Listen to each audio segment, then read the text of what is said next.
welcome to What's the Buzz, a program about all the happenings at the Attleboro Council on Aging. My name is Kelly Lee, Director of the COA, and with me today is Joe Feroce, and he's going to talk to us about the AARP tax program. Hi, Joe. How are you? Hi, Kelly. I'm fine. How are you? Good. That's good. So, believe it or not, we're almost to getting ready for tax season, and calls are actually coming in already for when can I make my appointment for my 2024 tax return. It's amazing to me how early people they call. Yeah. They call, but that's just a reality. It's front of mind for a lot of people.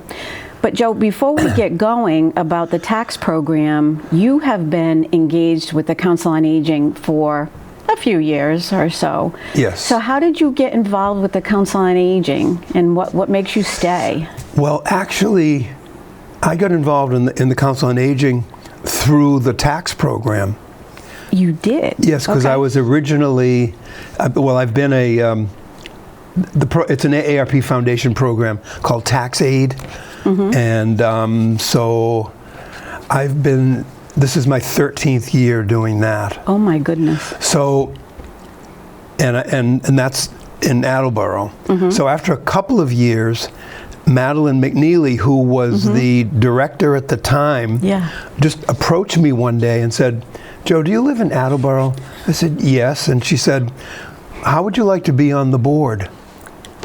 Seriously, that's how it happened. So I said, "That's incredible." Yes, are there any requirements? No, just you have to be a resident. And because of my more financial background, she felt they didn't have anybody on the board with a financial background. So she asked me. So that was when I was joined the board. So that would have been 11 or 12 years ago.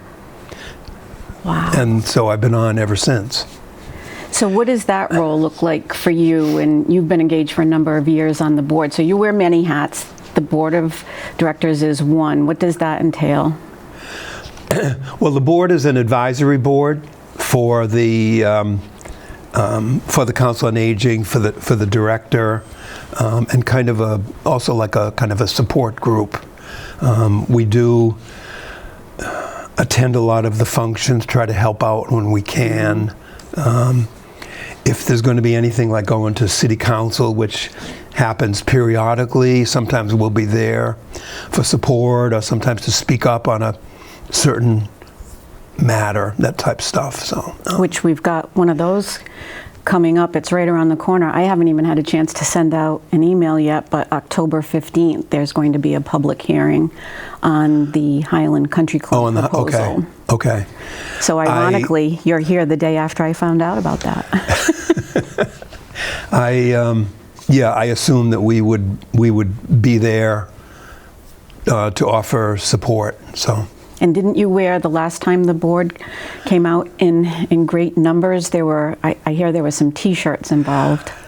There was a period when the Council on Aging was trying to get support from City Council to fund a feasibility study for a new center, and so we had some T-shirts made up that said "Seniors Vote," and so I think about 8 or 10 of us went there with our T-shirts to show support and to indicate to the council members that seniors vote, because a higher percentage of seniors vote than any other age group, I believe. So that was. How'd that go? How'd that vote go? Oh, it went through. It went through. Yeah, we eventually got the money. It was, shall we say, held up in committee for 3 or 4 months before the committee finally brought it out, and then the full council did approve the feasibility study, which was the one that ended up selecting Highland Park as the best location for a new senior center. Yeah.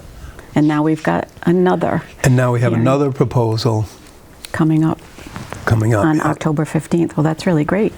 And before that, the mayor will come to the board meeting That's right. next Thanks week. for Correct? remembering that. Yes, on the 18th at 6 o'clock, Mayor DeSimone will be with us.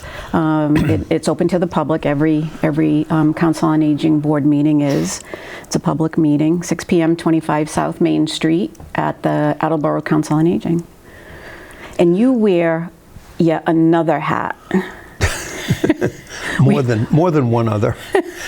Well, I'm also now a member of the Friends group. I'm currently the treasurer. It's interesting because Marion Aspinall, who's been on the board, the COA board for many, many years, has also always been in the Friends group for at least 20 years, heading it up. And we had been told that only one member of the Council on Aging board could also be a member of the Friends group. Mm-hmm. That was what the previous director told us. Okay. Because I think I had mentioned to Marion, asked her a few years ago, could I join the Friends group? But she, oh, no, we're restricted to one. So anyway, in maybe going back about 18 months or so, she found out that she decided to change the Friends bylaws so that a second member from the board could also be on the Friends. Okay. And then more, and she was doing a promotion to try to get more people in the Friends group. And so a number of us expressed an interest in joining, and we did a bylaws review. There was never such a restriction in the Friends bylaws. Okay. So now I think there are 4 board members in the Friends group, and then the Friends group has gone from 2 people to 12, I to believe. about a dozen right now. So when we're it's been incredible. starting to promote, trying to raise funds for the Senior Center. So that's wonderful. which will continue. Yeah. That's so wonderful. I'm doing that as and you well. keep very good track of all of the finances for the Friends. I've seen the reports. Well, yeah. When Marion. When she said that, when she gave the okay for me to join the board, then she announced, and you're going to be the treasurer. That sounds like so something I said, okay. Marion might do. Yeah, she can easily make up her minds on things. So that's good. That's not a bad thing, right? But I have a pretty good financial background, so I'm good with numbers. You sure do. But and so we're here. We won't talk about things that I'm lacking in, but numbers I'm pretty good. We don't need to do that. We don't need to know that. No, don't ever ask me to fix anything. That's funny. Okay. That's funny, Joe. Well, you do wear many hats, and I know we're here to talk about taxes, but I think it's important for the viewers to see all that you're doing. I know that doesn't touch on every single aspect of what you do at the Council on Aging, but we're here to talk about AARP tax program. Right. So what is that all about? Well, it's interesting because I was thinking back of how I got involved in the tax program. I at the time was a volunteer in another AARP program, money management program, and a couple years later, I actually got a letter in the mail from AARP, and they were looking for volunteers for the tax program. So I sent my name in and got approved. That's actually how I heard about it. So. And how'd you get promoted all the way to the area coordinator? Well, this is going to seem kind of weird, but I think it was the second day of training. And you got a promotion? The district, the AARP program is broken up into districts. Massachusetts has 13 districts. Okay. So the district coordinator who was running the training program, after 2 days, he asked me if I could be the local coordinator for Attleboro. Okay. Even though I had like 0 experience. They must have been impressed with your resume. I think it had something to do with the resume because it was all financial type stuff. Mm-hmm. Yeah. So he said, don't worry, I'll be going there with you until you're comfortable taking over. So for about 3 or 4 weeks, he came to Attleboro when we were there, and he kind of showed us what we were, what to do and everything. Okay. And then after about a month, he said, oh, you're all set. You can take over. So I've been what they call the local coordinator for Attleboro ever since then. At that point, it was we used to do 1 day a week, and I think there were maybe 4 of us. And it was kind of like the blind leading the blind, but in time, you know, we've learned a lot more, and I'm much more experienced now. And because now we have up to 8 volunteers along with me who do the taxes in Attleboro. And so anyway, this gentleman who was the district coordinator, I became kind of like his assistant. Not officially, but I would volunteer to help him out with things. And in time, his health was ailing. And then he passed away about 5 years ago. So I guess I kind of volunteered to take over the district coordination. And the district covers Attleboro is the southernmost part, and then if you head up 95 to Dedham and Canton, it's primarily the locations along that 95 corridor. So there are 10 sites within that district, and there are 13 districts all around the state. And there are close to 200 sites just in Massachusetts, with about 750 volunteers. And just in Massachusetts. Really needed. Yeah. We could do more, but we're always looking for more volunteers. And some years we get several new ones and good ones, and then some years there's like hardly anybody new, because there's always a lot of turnover. They're like the more experienced ones, well, as we age, they're retiring from the program, so we're a little bit short. So what would somebody do if they're listening today and they were interested in becoming Okay, you have to go to a worker? Yeah, it's pretty easy. You have to go to the AARP Foundation website, and then a new requirement now is you actually have to set up an AARP account, a username and a password. You don't have to be a member of AARP with like paying your annual dues. You don't have to do that, but you do have to set up a login account for yourself. And then on the foundation front page, look for the Tax-Aide program, become a Tax-Aide volunteer or something like that. And then you just literally have to just enter your name and some of your information, address, a little bit about your history. And that will eventually, if you are from Attleboro, the information will eventually come to me in the form of an email that tells me that somebody has volunteered for the program. And then we will contact one of my guys will contact that person and talk about the program and tell them what they have to do, which is essentially a background check.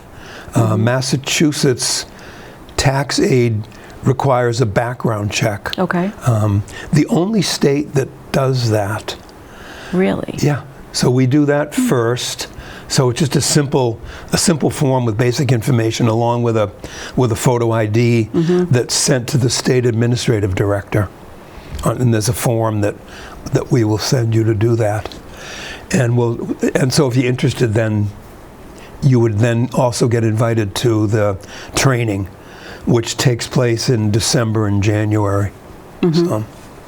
So that's all you have to do really is go to the website and literally sign up to be potentially a Tax-Aide volunteer. Is there a minimum number of hours that folks need to commit to? There's no minimum number of hours, but if you volunteer for 40 hours, then you can be reimbursed for your expenses, for your miles driven to training, miles driven to the site, if you're volunteering at a particular site. But you have to do 40 hours to qualify for that. But all the sites, all the taxes are done in mornings. Monday through Friday, depending on the various sites within the district. That's how we've been operating. Mornings being till appointments, say from 8:30 to about 1 o'clock, sometimes 2 o'clock. So. Does that just work better for the tax preparers, or is that what the people that are wanting their taxes done prefer? It seems that the volunteers want to volunteer in the mornings. Okay. And no more than half a day. We're all pretty much seniors as well. Most of the volunteers are seniors, because at times we get people who want to volunteer, but they've got full-time jobs, so Okay. it's almost impossible unless they can get time off. Sure. Like say one morning a week if they can take time off, but it just seems to fit. How long have we been doing this at the Council on Aging in Attleboro? Well, I know that I wasn't the first. You weren't the first? No, because I've heard of others who were local coordinators before me. Okay. So I'm going to say possibly about 20 years. I That's a don't really know long that time. exactly. Yeah.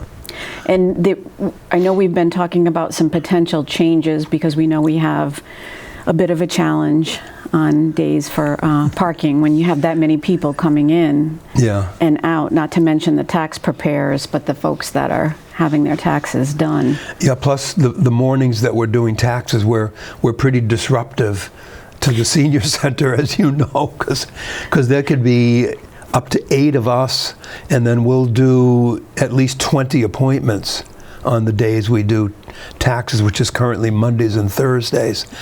So there's a lot of extra people around the center, so it can be pretty disruptive, because the taxpayers who come in to have them done they can be there for a couple of hours.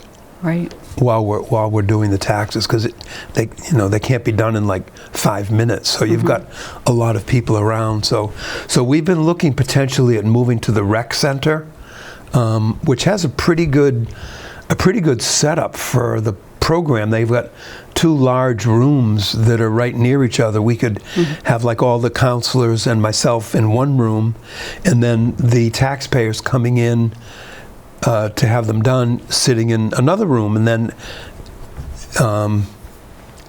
so that would, and there's plenty of parking there, so that There definitely is on the that street and arrangement in the would lot. be good. But there is an issue right now with the Wi-Fi in that location, because we tested it and it was poor. Okay. We would not be able to. We'd not be able to do taxes there unless the Wi-Fi was much better. So something that we're really exploring right now. We're trying, yeah. To figure out if that's the spot or somewhere else. But typically, you're doing taxes in the new year, obviously, but hopefully we're going to have an answer for folks. So when we have I want to make sure I get the months correct, our newsletter that will cover December and January, we anticipate having an update. We'll have an announcement. Yeah, right. Like at this time, we know that as Kelly said, people are already starting to call for appointments. Please don't call until at least mid-January. We are absolutely not booking any appointments now. At this point, we don't even know when we'll be starting the program. It's generally early February through April 15th, but it's somewhat dependent upon when the software is ready. Okay. Okay, so it's usually ready around February 1st, but there's no guarantee. Sure. This year, it doesn't appear there's going to be a lot of tax changes.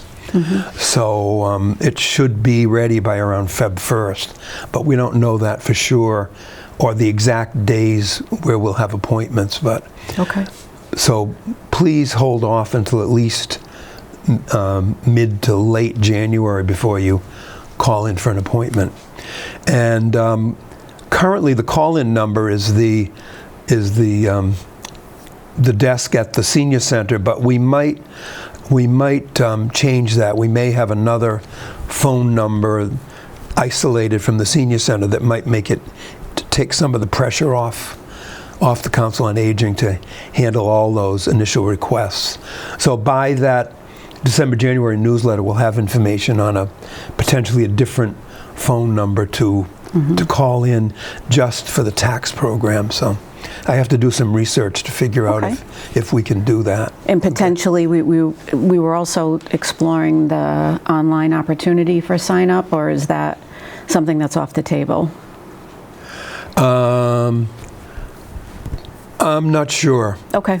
Yeah. So more to come. So in the newsletter, not only the newsletter, but we have our website that is embedded within the city's website, and we can also put it on Facebook posts, so people can check all of those different sources to have information on where and when and how taxes will be done. Right. And I should emphasize that this is a 100% free program. Great There point. is no charge to have your taxes done by us, That's by a the AARP remarkable volunteers. service. Yeah. And what We about, sorry, Joe, go ahead. I was going to say, we are a bit restricted. We don't do, we have a limited scope as to the type of returns that we will do. So for example, if you have, like say a side business where you have some other income, I don't know, you have a job, but you're also an Uber driver, and so you would need to have a Schedule C. If it's just for you, then we can handle that. Or if it's a married couple, if they each have like a side job where they might be a contractor or something, self-employed. If it's just the individual, we can do that. But if you're running your own business and you have employees, we do not do that. So you'd have to pay somebody to do your taxes. If you're wealthy, we will not do that. You don't need to come and have your taxes done for free because you can afford to pay, because we prefer to take care of the low to moderate income taxpayers. Yeah, we don't. There's not an actual cap. I was just going to ask that. There isn't an official cap on income, but we do try to encourage you, if you've got a very complicated return with many documents and a lot of income, we might encourage you to go elsewhere to have your taxes done so that we can handle the ones who really need the help, who cannot afford to pay $200 or $300. Because even for a simple tax return, if you go to H&R Block or Liberty, I think their minimum is $200 to $300 for like a 3-page return. So that is incredible. What does it look like in terms of that day of when somebody comes in to do their taxes, have their taxes done? What does that look like? Well, we have a process that AARP and the IRS requires us to follow. There's an intake sheet, and it's actually a booklet that you need to fill out beforehand. So once you get an appointment, you would come to the Senior Center to pick up one of those booklets and hopefully fill it out before you come in for your appointment. If you haven't had a chance to do that, then when you come in, you can have time to fill it out there, but it's preferable to have it filled out before you come in. So that's the first part, and then one of my volunteers will interview you, go over that booklet with you to see if it's complete, see if you have any other questions, and also put your documents in order to see if everything appears to be there. Once that happens, all your documents would be turned over to one of the counselors to actually do the return, physically do the return in the computer. Once they're done, then all your documents would be turned over to somebody, or usually myself or another counselor, to review everything to make sure that it looks okay. Once that's done, then either the counselor who did the return or me, the one who did the review, would sit down with you and go over the return, have you sign it, and then we would electronically file the return, federal and state, and it's all totally free. So the process is a bit complicated, so it will take, I think, a minimum of an hour. Okay. And it could be, depending on the complications and depending on the counselor, it could take up to a couple of hours in total. So, Do we have any residency requirements or age stipulations? no, we have none. Sometimes, because we're doing it in Attleboro, I mean, the preference is for Attleboro residents would have a preference, but since AARP is not in every single local town, Right. for example, North Attleboro, we don't have the program. So North Attleboro people would generally either come to Attleboro or go to Plainville. Okay. So, and then there are other towns and nearby cities who don't have the program, so they can get steered to other locations. Okay. So we in the AARP, we have no issue with people from other cities and towns. Sometimes the local site might try to give preference to their own city or town first. Sure, that makes sense. And there are some people who, like, if they used to live in Attleboro, now they've moved away to some, I don't know, Worcester or something, but, I've always gone to Attleboro, so I still want to come to Attleboro. Because they to have know my Joe taxes Feroce, done. and they want Joe No, to I'm do just that. giving that as an example, because I've seen that in some of the other sites. We've actually gotten that in Well, you phone get some of calls that. people will say, Joe's done my taxes for the past 10 years. I need to see Joe Feroce. Yeah. Not always possible. Yeah. I'm being mindful of the time. Just want to ask a couple of other questions. In terms of donations, I know you mentioned that this is a free service, and that is phenomenal. Are people able to make donations if they wish to? And what does that go toward? Yes. Yeah, they can make. Yes, you can make a donation. We in Attleboro, we will almost always turn it over to the Friends group in Attleboro, but it's also possible to make a donation to AARP, to the AARP Foundation, the Tax-Aide program, and quite a few of the people are quite generous because they appreciate the service, Of course. and they know it's free, so they'll. We cannot accept payment ourselves. Okay. But there are people, they'll come in and they'll hand me or one of the counselors $20 or $50.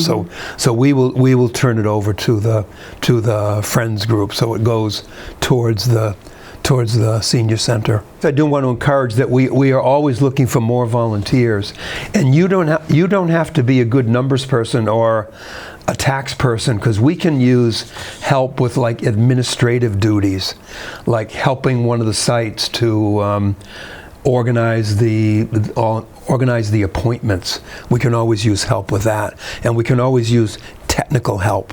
So if you're if you've got great computer skills and That's you're a great looking for a suggestion. volunteer position, but you don't really want to do taxes, we can use people like that as well. So.